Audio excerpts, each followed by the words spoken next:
So dear students, in today's practicals, we are going to learn about the beverage pricings. In this beverage pricings, we are going to learn about how to price the different drinks on the menu. As in the beverage pricing, there are different methods are there, and each establishment, depending upon whether that particular organization is large or small, whether that particular organization is a standalone restaurants or maybe the part of the hotels, every hotels are going to use the different type of the pricing methods, and the pricing methods will also depend on the situation to situations, maybe due to the change in the situations or the circumstances, the company can even be able to adopt one or two methods simultaneously in a one go itself. So it purely depend upon the wish of the organization or the wish of the establishment, and depending upon or keeping the profitability in the mind, they can choose any kind of a method. The method that you are finding in front of you, this method is mostly used by most of the five-star hotels, and it is also being used by most of the standalone restaurants as well as bar. The name of this particular method is called idle beverage cost pricing method, or in some of the establishment it is also to be called as divisional method. Here, the formula says the actual cost of the menu item should be divided by your idle beverage cost percentage.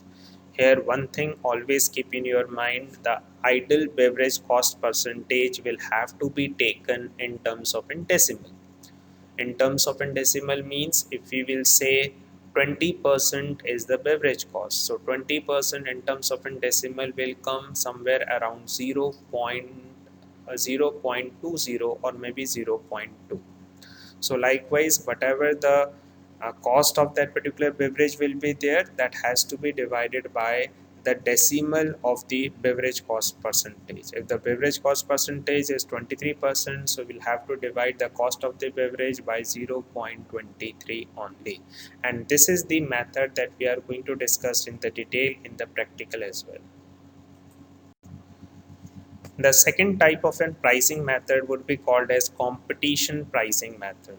Generally, this particular pricing method is not even advisable, and it is not even suitable to be implemented. Reason being why?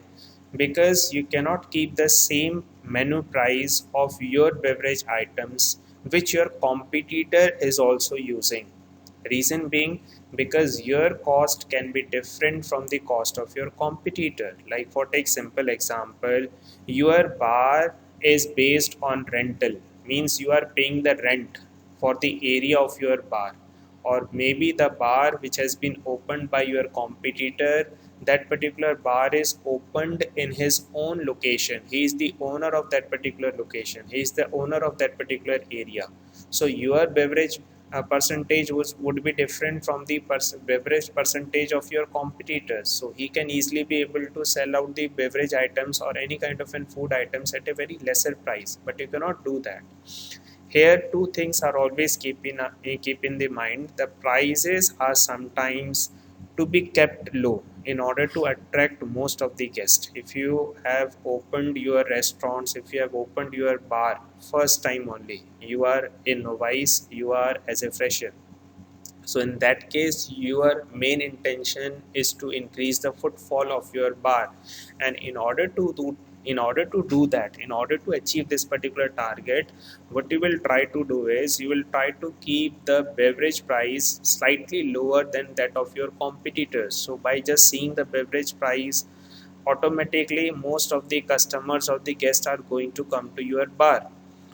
Moving to the second part. In the second part, when depending upon the locality where your particular bar has been opened, or the locality of that particular area, if that particular area is the high end area, then in that particular cases, in order to attract more of the guest, in that cases you are going to keep the price high. Because why you are going to keep the price high? Because somewhere down the line you have been trying to give better quality compared to that of your competitor. So it is purely the choice of the owner of that particular bar, so which particular pricing method he or she is going to adopt.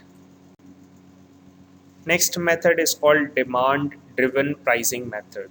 Here basically what the basic thing that is supposed to be seen is what is the demand of your product, and if the demand of your product would be high, then automatically you are going to keep the higher prices.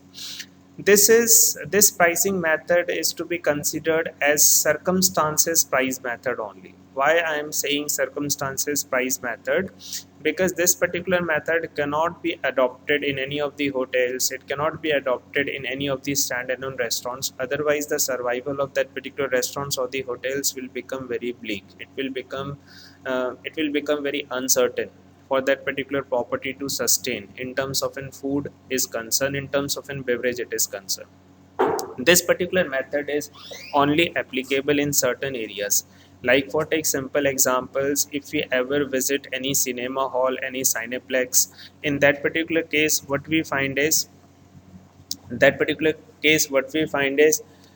in that particular scenario, most of the visitors or the audiences are not allowed to go out of the cinema hall in order to have the food and beverage, so they left with no other options, they left with only few options of the outlets which is there under the cineplex. So keeping that view in the mind, you would have definitely find it out also, like if the price of one particular maybe 200 or 300 ml of an coke bottle would be quite very less out of that particular cinema hall, but they would be charging you higher amount because they know very well you don't have any other options, you cannot go outside.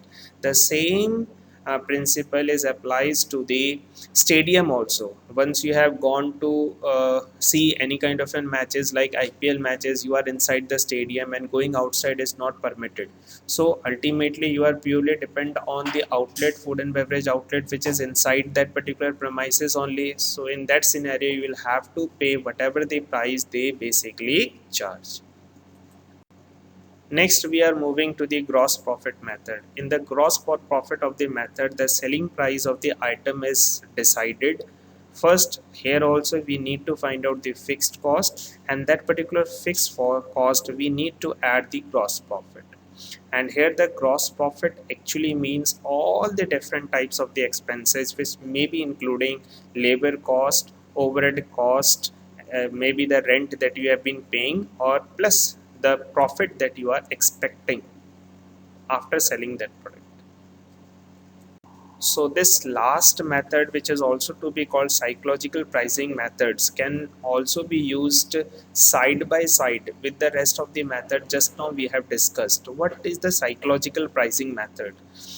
It purely depends upon the thinking capability of an individual or the thinking capability of a human beings. Like for take simple example, if the cost price of one particular beverage, maybe not cost price, sorry to say, if the selling price of one particular beverage is coming somewhere around 305 rupees, so you are not going to keep the 305 rupees as the selling price of that particular beverage item. So rather than going for 305 rupees, you will opt for 299, because once a human being is, or once a human being or the guest is going to see the price is 299 but not 305, so ultimately it is going to create a psychological factor in the mind of the guest.